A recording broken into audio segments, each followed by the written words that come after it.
you're sort of personally out of it, but you'll still have a huge number of contacts with people who are still in. I mean, is it a bit of a miserable time for a lot of people because of all this pressure? It's a hugely miserable time. Morale is at a rock bottom. They are just rushed about from pillar to post all day and every day. There is no time to do anything properly.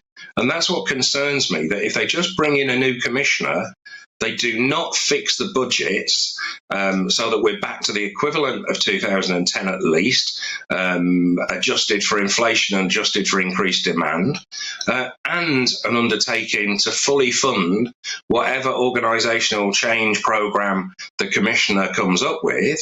Unless they do those two things, the new commissioner isn't going to succeed. The actual identity of the commissioner is marginal in these things.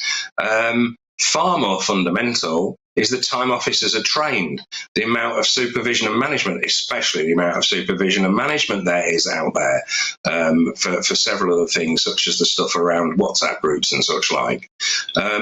This was all wrecked with the cuts and totally devastated. If I was going to go for this job, I'd have two preconditions: put the budgets back and fund my organisational change programme. If the answer to those was no, I'd say find someone else. Okay. What do you think of the outgoing commissioner? I mean, do you think it's right that she was put under such pressure that she felt she had to resign? Are you glad to see her go? No, Khan's been playing political games. Others have been playing political games. The media have decided she's on their list this week, and they've got her in their sights. She has basically been hounded out by constant and largely unfair and inaccurate representation of what she's done wrong somehow. Cressida Dick was one of the better commissioners we have had. She is a mix of operational and academic, which is unusual. You usually get someone that's one or the other, or certainly far more comfortable in one or the other.